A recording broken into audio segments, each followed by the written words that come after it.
Good morning to all of you. Welcome in Lakshya online video classes. आज हम लोग एक अनदर मेथड के बारे में जानेंगे जिसके हेल्प से किसी भी नेटवर्क का ब्रांच वोल्टेज और ब्रांच करंट की वैल्यू को कैलकुलेट कर सकते हैं। उस मेथड को हम लोग मेश एनालिसिस के नाम से जानेंगे। ठीक है, नेटवर्क एनालिसिस का एक ही एम है, we have to find the value of current and voltage in the given network. यही एम है हमारा। तो आपको इससे पहले एक मेथड हम पढ़ाए थे जिसके हेल्प से किसी भी जो नेटवर्क में ब्रांच वोल्टेज और ब्रांच वैल्यू को कैलकुलेट किए थे। वो मेथड कौन था? हमारा नोडल एनालिसिस। यानी नोडल एनालिसिस के हेल्प से आपको बताए थे किसी भी जो नेटवर्क में कैसे हम ब्रांच वोल्टेज और कैसे हम ब्रांच करंट की वैल्यू को कैलकुलेट करेंगे। आज एक अनदर मेथड पढ़ने जा रहे हैं जिसके हेल्प से किसी भी नेटवर्क का ब्रांच वोल्टेज और ब्रांच वैल्यू को कैलकुलेट कर सकते हैं। ठीक है, और उस मेथड को हम लोग किसके नाम से जानेंगे? मेश एनालिसिस के नाम से जानेंगे। तो सबसे पहले मेश एनालिसिस होता क्या है और ये किसके लिए हमारा एप्लीकेबल है, किस नेटवर्क के लिए वैलिड है। तो आपको पहले बता चुके थे कि नेटवर्क में हमारा दो टाइप का बोले थे, एक प्लेनर नेटवर्क और एक बोले थे नॉन प्लेनर नेटवर्क। ठीक है, प्लेनर नेटवर्क और नॉन प्लेनर नेटवर्क दोनों का आपको डिफिनेशन बताए थे कि ऐसा network which can be drawn on a plane surface without cross over, बिना लाइन एक दूसरे को क्रॉस किए हुए। तो ऐसे जो नेटवर्क को हम लोग क्या बोले थे? प्लेनर। और ऐसा network which can be drawn on a plane जे सरफेस बाय जे क्रॉसिंग द लाइन, यदि आपका लाइन को क्रॉस करते हुए जा रहा है हमारा, तो ऐसे को हम लोग क्या बोले थे वहाँ पर? Non planar network. आपका नोडल एनालिसिस जो हमारा था एप्लीकेबल फॉर प्लेनर के लिए भी और नॉन प्लेनर के लिए भी था, लेकिन हमारा मेश एनालिसिस ओनली जो है हमारा वो एप्लीकेबल है फॉर प्लेनर नेटवर्क के लिए। नॉन प्लेनर नेटवर्क के लिए मेश एनालिसिस आपका एप्लीकेबल नहीं है। ठीक है, नाम से पता चल रहा है कि मेश को हमको क्या करना है? एनालिसिस करना है। तो सबसे पहले मेश एनालिसिस के हेल्प से हम सबसे पहले मेश करंट का वैल्यू फाइंड करेंगे। तो मेश करंट कैसे फाइंड करेंगे? तो मेश करंट की वैल्यू को फाइंड करने के लिए मेश इक्वेशन लिखना पड़ेगा। ठीक है, तो किसी भी नेटवर्क में हम मेश इक्वेशन कैसे लिखेंगे? ये हमारा है। तो मेश इक्वेशन किसी भी नेटवर्क का हमारा कितना होगा? 4 होगा कि 5 होगा? तो किसी भी नेटवर्क का मेश इक्वेशन हमारा उतना ही होगा जितना उस नेटवर्क में नंबर ऑफ मेश होगा। तो सबसे पहले मेश एनालिसिस के हेल्प से यदि किसी नेटवर्क को हम सॉल्व कर रहे हैं तो सबसे पहला काम है कि we have to identify number of meshes, उसमें कितना मैसेज का फॉर्म होगा। ठीक है, तो सबसे पहला काम है मेश हमको आइडेंटिफाई करना, मेश को पहचानना, उस नेटवर्क में कितना मेश है हमारा। तो मेश का क्या डिफिनेशन बताए थे कि मेश बेसिकली एक लूप है, उसके अंदर में और कोई लूप एग्जिस्ट नहीं करना चाहिए। यही बताया था ना कि mesh is a loop which does not contains any loop with in it, उसके अंदर में कोई और लूप एग्जिस्ट नहीं करना चाहिए। या ऐसा कहो कि मेश है कि हमारा क्या लूप है जिसको हम फर्दर, ठीक है, किसी अनदर जो भाग में डिवाइड नहीं कर सकें, उसके अंदर में कोई और लूप नहीं बनना चाहिए। तो ऐसे को हम लोग क्या बोले थे? मेश। जैसे एक एग्जाम्पल के लिए हम एक यहाँ पर नेटवर्क बनाए हुए हैं। इस नेटवर्क में हम आपको सबसे पहले ये सिखाएंगे कि इसमें मेश का कितना फॉर्मेशन होगा। ठीक है, तो थोड़ा देखो, हम कह रहे हैं यहाँ पर यदि हम लूप की बात करें तो लूप क्या था हमारा? A formation of close path, मतलब क्लोज पाथ बना देना है हमारा। जहाँ से तुम स्टार्ट करो वहीं पर टर्मिनेट हो जाए, वहीं पर पहुँच जाए, वो उससे जो हमारा क्लोज सर्किट बनेगा या क्लोज जो नेटवर्क बनेगा या जो क्लोज पाथ बनेगा उसको हम लोग लूप कहेंगे। तो यहाँ पर यदि देखा जाए तो लूप हमारा बहुत सारा हो सकता है।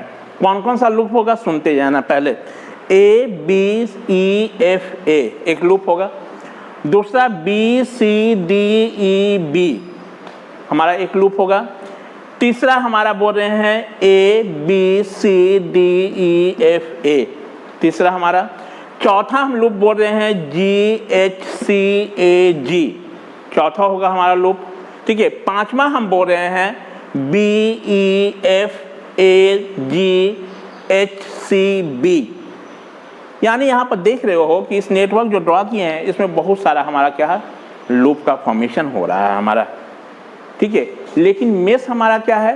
मेश एक ऐसा लूप है जिसके अंदर और कोई लूप एग्जिस्ट नहीं करना चाहिए। ठीक है, जैसे हम कहें कि यहाँ पर हमारा 3 मेश बनेगा। एक मेश हम कंसीडर कर रहे हैं A B E F A, A B E F A. इसके अंदर देखो तो कोई और लूप है क्या हमारा? ए बी ई एफ ए, इसके अंदर और कोई लूप है, यानी ये एक मेश होगा हमारा। दूसरा B C D E B हमारा, क्या इसके अंदर और कोई लूप एग्जिस्ट कर रहा है? नहीं, तो ये भी क्या होगा हमारा? मेश होगा हमारा। तीसरा हम कह रहे हैं जी एच सी बी ए जी, यदि इसको हम कंसीडर करें तो इसके अंदर और कोई लूप है क्या? नहीं है। ठीक है, तो ये और इसको हम क्या मेश बोल सकते हैं हमारा। लेकिन यदि आप कहो कि A B C D E F A, क्या इसको हम लोग लूप बोल सकते हैं कि मेश बोल सकते हैं? बताइए। तो इसको हम लोग A B C D E F A, इसको हम लोग मेश नहीं बोलेंगे, क्योंकि आप देख लो कि इसके अंदर हमारा 2 लूप बन रहा है हमारा, है ना, तो ये आपका मेश नहीं होगा हमारा। सिमिलर वे में आप यदि इसको कंसीडर करते हो हमारा G H C D E F A G, तो इसके अंदर भी देखो 3 लूप है हमारा, 1 2 3, तो ये भी मेश का फॉर्मेशन नहीं होगा। यानी यहाँ पर हमारा मेश जो बनेगा, आप ऐसे बोलिएगा सर यहाँ से हम स्टार्ट कर दें कि इसको मान लो ऐसे तुम चलते हो A F E B C H G A, इसको भी हम लोग मेश नहीं बोलेंगे, क्योंकि इसको कंसीडर करोगे तो देखो इसमें कितना हमारा हो जाएगा आपका, इसके अंदर भी आपका क्या आ जाएगा? 2 लूप आ जाएगा हमारा, तो वो भी हमारा मेश नहीं होगा। यानी मेश हमारा क्या होगा? मेश मतलब एक लूप होगा हमारा जिसके अंदर और कोई हमारा लूप एग्जिस्ट नहीं करना चाहिए। यानी यहाँ पर कितना मेश बनेगा हमारा? 3 ही मेश बनेगा, एक ये बनेगा, एक ये बनेगा और एक ये बनेगा हमारा। समझ में बात आई कि मेश को कैसे आइडेंटिफाई करेंगे? तो इस एनालिसिस से हम लोग क्या सबसे पहले फाइंड करते हैं? Mesh current. ठीक है, तो किसी भी नेटवर्क में हमको कितना मेश करंट निकालना होगा वो हम डिसाइड करेंगे, वहाँ पर कितना मेश इक्वेशन बनेगा, और कितना हमारा उस नेटवर्क में मेश इक्वेशन होगा वो डिसाइड करेंगे नंबर ऑफ मेसेज कितना फॉर्म हो रहा है। तो इस केस में जैसे बात किया जाए तो यहाँ पर number of meshes is equal to कितना? 3, इसलिए नंबर ऑफ मेश इक्वेशन ये भी कितना होगा? 3 होगा हमारा। समझ में बात आई? तो यहाँ पर मेश कौन कौन सा बना? तो एक मेश कौन सा हुआ? ए बी ई एफ ए हुआ हमारा। दूसरा मेश कौन हुआ? B C D E B हो गया हमारा। तीसरा मेश कौन सा हुआ हमारा? जी एच सी बी ए जी हुआ हमारा। क्या इसको मेश बोलेंगे? A B C D E F A को इसको हम लोग मेश नहीं बोलेंगे, क्योंकि इसके अंदर आपका 2 लूप बन रहा है ना, तो ऐसे को हम लोग मेश नहीं कहेंगे। मेश क्या है? मेश बेसिकली एक लूप है हमारा जिसके अंदर और कोई लूप एग्जिस्ट नहीं करना चाहिए। यदि जिसके अंदर कोई लूप एग्जिस्ट कर रहा है तो वो आपका मेश नहीं कहलाएगा, वो क्या कहलाएगा? लूप कहलाएगा हमारा। समझ में बात आई? तो कितना हमारा मेश का फॉर्मेशन होगा? तो जितना मेश होगा उतना ही क्या होगा? मेश इक्वेशन होगा। तो मेश इक्वेशन हम कैसे फॉर्म करेंगे? सबसे पहले इस नेटवर्क से हम लोग, तो मेश इक्वेशन फॉर्म करने के लिए क्या करना है कि आपने सबसे पहले डिसाइड कर लो कि कितना नंबर ऑफ मेश फॉर्म हो रहा है। कितना मेश बना? 3। आप मेश 1, मेश 2, मेश 3 किसको बोलते हो वो आप पर डिपेंड करता है, उसका नाम दे दो। मान लो इसको हम मेश 1 बोल दिए 1, इसको हम मेश 2 बोल दिए और इसको हम क्या बोल दिए? मेश 3 बोल दिए। 3 मेश। जितना मेश होगा उतना ही हमारा क्या होगा? मेश करंट होगा, उतना ही क्या होगा? हमारा मेश करंट होगा। अब क्या करना है कि हर एक मेश में आपको मेश करंट को ऐसे सर्कुलेट करना है कि वो उस मेश में वो कंटिन्यूअस क्या करे? फ्लो करा जाए। ठीक है, क्या बोले कि हर एक मेश में करंट को ऐसे हमारा फ्लो कराना है को उस कंटिन्यूस पाथ में क्या कर दे, फ्लो कर जाए हमारा। जैसे मान लो इस मेश में हम बात किए तो इस मेश में हम मेश करंट का डायरेक्शन असाइन करेंगे। हर एक मेश में करंट का डायरेक्शन असाइन करना है, तो हर एक मेश में करंट का डायरेक्शन ऐसे असाइन करना है कि उस मेश में वो कंटिन्यूस फ्लो करे। उस मेश के किसी जंक्शन पर जाके यदि उस मेश में कोई जंक्शन मिलता है तो उस जंक्शन पर करंट को आपको डिवाइड नहीं कराना है। मतलब उस मेश में हम लोग जो मेश करंट फ्लो कराएंगे वो कंटिन्यूस हम फ्लो कराएंगे, कहीं पर उस करंट का डिवीजन नहीं करना, डिवाइड नहीं करना है। जैसे मान लो मेश 1 में, तो मेश 1 में हम करंट फ्लो करा दिए, ये कंटिन्यूस हो गया हमारा। अब देखो इस मेश में यहाँ पर एक क्या है, ये नोड बी पर एक जंक्शन है, क्या इस जंक्शन पर हम करंट को डिवाइड किए हैं क्या? नहीं। यानी आपका मेश करंट का डायरेक्शन ऐसे असाइन कराना है कि हर एक मेश में जो करंट आपको फ्लो कराना है वो कंटिन्यूस पाथ में फ्लो करा देना है, उसको ब्रेक नहीं करना है। सिमिलरली सेकेंड होगा, उसमें भी एक मेश करंट फ्लो करा दो कंटिन्यूस पाथ में। थर्ड में भी एक कंटिन्यूस करंट फ्लो करा दो हमारा। तो ये करंट को हम लोग बोले मेश 1 में, इसलिए इसका नाम I1 दे दिए। ये मेश 2 का इसलिए I2 बोल दिए, और इस मेश 3 का है, ये क्या है, I3। ठीक है, ये इस मेश में जो करंट का आप फ्लो जो करा रहे हो मेश करंट, वो हमारा जो डायरेक्शन होगा वो किधर होगा, आपका क्लॉकवाइज में होगा या एंटी क्लॉकवाइज में, ये आप पर डिपेंड करेगा। कोई हार्ड एंड फास्ट नहीं है कि क्लॉकवाइज में ही लो, कोई ऐसा नहीं है हार्ड एंड फास्ट। ठीक है, लेकिन अपने कन्वीनियंट के लिए, सुविधा के लिए हम हर एक जे मेश में करंट जो होता है वो एक ही डायरेक्शन में फ्लो कराते हैं। यदि कराना है तो सबको क्लॉकवाइज डायरेक्शन में करा लो, नहीं तो सब में क्या कर लो, एंटी क्लॉकवाइज डायरेक्शन में करा लो। यदि क्वेश्चन में पहले किसी मेश करंट का डायरेक्शन आपको असाइन है तब हम उसको एज यूजुअल उसी तरह रहने देंगे, उसको हम लोग छेड़छाड़ नहीं करेंगे। समझ में बात आई? तो यहाँ पर देखो कितना मेश करंट हुआ, I1, I2 और I3, 3 मेश करंट बना हमारा। तो 3 मेश करंट को सॉल्व करने के लिए 3 इक्वेशन लिखना पड़ेगा हमको, तभी सॉल्व हो पाएगा। और ये 3 इक्वेशन कैसे लिखेंगे, तो हर एक मेश में हम लोग क्या लिखेंगे, केवीएल इक्वेशन लिखेंगे इन टर्म्स ऑफ ये मेश करंट के फॉर्म में। और मेश करंट के फॉर्म में जो हमारा इक्वेशन बनेगा उसी को हम लोग कहेंगे क्या, मेश इक्वेशन। उसको क्या बोल देंगे, मेश इक्वेशन। यानी यहाँ से हमको 3 इक्वेशन बनेगा किसके टर्म में, मेश करंट के फॉर्म में। वो कौन सा, I1, I2 और I3 के फॉर्म में। और ये 3 इक्वेशन बनेगा, इस 3 इक्वेशन को हम सॉल्व कर लेंगे तो हमको I1, I2, I3 का वैल्यू मिल जाएगा। अब मान लो कि इस क्वेश्चन में आपसे कहता है कि साथी के क्रॉस कितना करंट पास होगा वो निकालो, तो इस साथी के क्रॉस कौन करंट आएगा, I2, और I2 का वैल्यू तो आपको नोन है हमारा, मिल जाएगा। मान लो इस साथी के क्रॉस पूछता कि वोल्टेज ड्रॉप कितना होगा, वो निकालो, तो कितना होगा, current multiply by resistance. Current का वैल्यू पता है, इसको रेजिस्टेंस से मल्टीप्लाई करें तो वोल्टेज भी निकल जाता है हमारा। तो मेन आपका नेटवर्क क्या है, we have to find the value of voltage and current. इसी वोल्टेज और करंट की वैल्यू को हम डिफरेंट मेथड से फाइंड कर सकते हैं। तो एक मेथड आपको पहले बताए थे नोड एनालिसिस के हेल्प से, आज एक अनदर मेथड बता रहे हैं, उसको हम लोग क्या बोल रहे हैं, मेश एनालिसिस। तो मेश एनालिसिस या नोड एनालिसिस, ये दोनों के हेल्प से हम लोग क्या फाइंड कर सकते हैं, आपको उस नेटवर्क का ब्रांच वोल्टेज और ब्रांच करंट का वैल्यू कैलकुलेट कर सकते हैं। ठीक है, ओनली क्या है, मेथड हमारा चेंज है लेकिन एम हमारा क्या है, एक ही है हमारा। इस मेश एनालिसिस के हेल्प से हम क्या फाइंड करेंगे, मेश करंट का वैल्यू निकालेंगे। और नोड एनालिसिस के हेल्प से हम क्या फाइंड किए थे, नोड वोल्टेज का वैल्यू फाइंड किए थे। और उसके बाद हम नेटवर्क को देख के जो भी उसमें अननोन वैल्यू था उस सारे को हम लोग कैलकुलेट कर चुके थे। सिमिलर वे में इसमें सबसे पहले मेश करंट का वैल्यू निकालेंगे और मेश करंट के हेल्प से जो भी हमारा क्वेश्चन में पूछेगा उसके हेल्प से हम लोग अननोन वैल्यू इजी वे में कैलकुलेट कर सकते हैं। तो मेश एनालिसिस हमारा क्या है, ओनली अप्लीकेबल किसके लिए है, ये प्लेनर नेटवर्क के लिए है, नॉन प्लेनर नेटवर्क के लिए नहीं है। ठीक है, दूसरा क्या है कि मेश एनालिसिस के हेल्प से हम लोग क्या फाइंड करेंगे, मेश करंट का वैल्यू फाइंड करेंगे। तो किसी भी हमारा आपका नेटवर्क में कितना number of mesh equation form होगा वो किस पर डिपेंड करेगा, नंबर ऑफ मेसेज पर डिपेंड करेगा।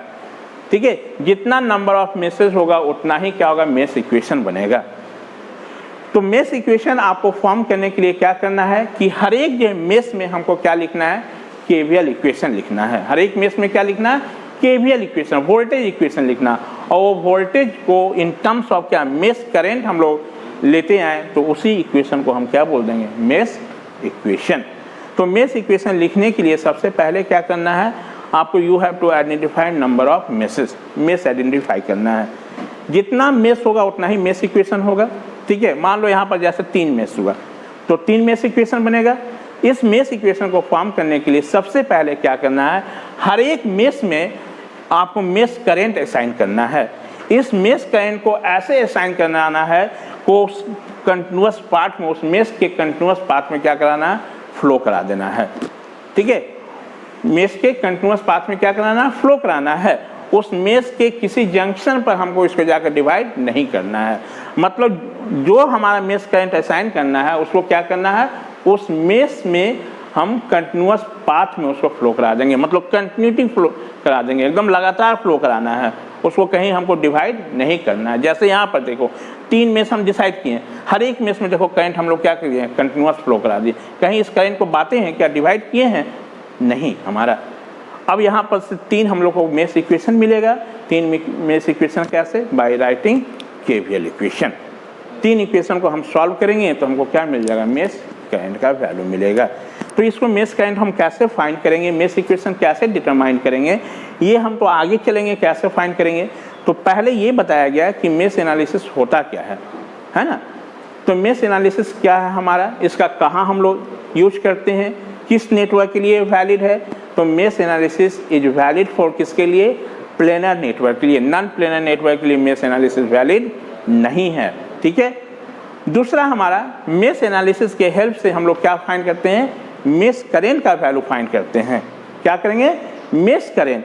और इस मेश करंट की वैल्यू को फाइंड करने के लिए हमको मेश इक्वेशन की जरूरत होगी, ठीक है। और मेश इक्वेशन हमारा कैसे फाइंड करेंगे हम लोग, तो हर एक मेश में हम लोग क्या लिख देंगे, केवीएल इक्वेशन लिखेंगे इन टर्म्स ऑफ किस में, mesh current, in terms of mesh current. वही KVL equation in terms of mesh current जो होगा उसी को हम लोग बोलेंगे मेश इक्वेशन, ठीक है। तो मेश इक्वेशन लिखने के लिए क्या करना है कि हर एक मेश में हम मेश करंट असाइन करेंगे। और मेश करंट ऐसे असाइन करना है कि हर एक जो मेश के कंटिन्यूअस पाथ में हमको क्या करा देना, उस मेश करंट को फ्लो कराना है। मतलब वो जो करंट आप जो असाइन कीजिएगा उसको उस मेश के पाथ में हमको क्या है, मतलब कंटिन्यूअस हमको सर्कुलेट कराना है, उसको कहीं डिवाइड नहीं करना है। समझ में बात आई। तो सबसे पहले ये क्या होता है, इसका यूज कहाँ है और ये किस नेटवर्क के लिए हम लोग यूज करेंगे, ये सारे चीज़ हम लोग जाने। तो ये आपको क्या होगा, मान लो जहाँ पर नेटवर्क हमारा बहुत सारा voltage sources connected, large number of voltage source network में कनेक्टेड है, तो उस केस में ये मेथड आपको क्या होगा, हमारा ज़्यादा सूटेबल होगा हमारा, ठीक है। तो सबसे पहले आपको ये बताया गया कि मेश एनालिसिस होता क्या है हमारा, इसको हम लोग यूज कहाँ पर करते हैं, मेश इक्वेशन, मेश एनालिसिस से हम क्या फाइंड करते हैं, ये चीज़ जाने हम लोग। अभी मेश इक्वेशन लिखने के लिए आपको नहीं बताए हैं। तो मेश एनालिसिस में सबसे पहले हमको मेश आइडेंटिफाई करना है। तो मेश कैसे जज करेंगे ये बताएं आपको। तो यहाँ पर देखिए जो चीज़ हम बोले हैं वही चीज़ लिखा हुआ है, एक बार पढ़ के आपको सुना देते हैं। It is only applicable for planar network. बताए थे कि mesh analysis is only applicable for किसके लिए, प्लेनर नेटवर्क के लिए है। मतलब ये प्लेनर नेटवर्क के लिए ही ओनली वैलिड है हमारा, नॉन प्लेनर नेटवर्क के लिए वैलिड नहीं है। Second, in this method the current in different meshes are assign in continuous path. कहने का मतलब कि इस मेथड में हम जो है हर एक मेश में जो करंट असाइन करेंगे उसके आपको क्या है, उसका पाथ जो है हमारा, उस पाथ में हमको क्या है, उस करंट को कंटिन्यूअस फ्लो करा देना है। मतलब उस करंट को कहीं हमको क्या होना, जंक्शन पर डिवाइड नहीं करना है। इन दिस मेथड, इस मेथड में the current in different meshes are assign in continuous path so that they do not split at a junction into a branch current। मतलब उसको जंक्शन पर किसी को हमको ब्रांच करंट में डिवाइड नहीं करना है। जो आप मेश करंट असाइन किए हैं वो हर एक मेश में क्या करना है, कंटिन्यूअस हमको फ्लो करा देना है, कहीं उस करंट को हमको डिवाइड नहीं करना है। यदि उस मेश में कोई जंक्शन मिल रहा है तो उस जंक्शन पर उसको डिवाइड नहीं कराना है, उस मेश में हमको कंटिन्यूअस क्या कराना है, फ्लो कराना है। ये If a network has a large number of voltage source, it is useful to use mesh analysis। यदि मान लो नेटवर्क में बहुत सारा हमारा वोल्टेज सोर्स है तो उस केस में हमारा मेश एनालिसिस हमारा क्या होगा, यूजफुल होगा हमारा। Basically, this analysis they consist of writing the mesh equation by Kirchhoff's voltage law in terms of unknown mesh current। मतलब क्या मेश इक्वेशन कैसे हम ऑब्टेन करेंगे, तो हर एक ये मेश में केवीएल इक्वेशन लिख दो इन टर्म्स ऑफ किसमें, आपका mesh current. In terms of mesh current जो होगा हमारा आपका वो KVL equation, in terms of mesh current जो होगा उसी को हम लोग क्या बोलेंगे, मेश इक्वेशन। और उस मेश इक्वेशन को हम लोग सॉल्व करेंगे तो हमको क्या मिल जाएगा, आपको मेश करंट का वैल्यू मिल जाएगा। समझ में बात आई। तो इससे क्या हम लोग सबसे पहले फाइंड करेंगे, मेश करंट का वैल्यू। अब मेश करंट को फाइंड करने के लिए हमको क्या करना पड़ेगा, मेश इक्वेशन फाइंड करना पड़ेगा। अब हम लोग जानेंगे कि मेश इक्वेशन कैसे फाइंड करेंगे। तो सबसे पहले वीडियो को पॉज करके आप इतनी जो चीज़ बोले हैं ये सारे आप नोट डाउन कर लो।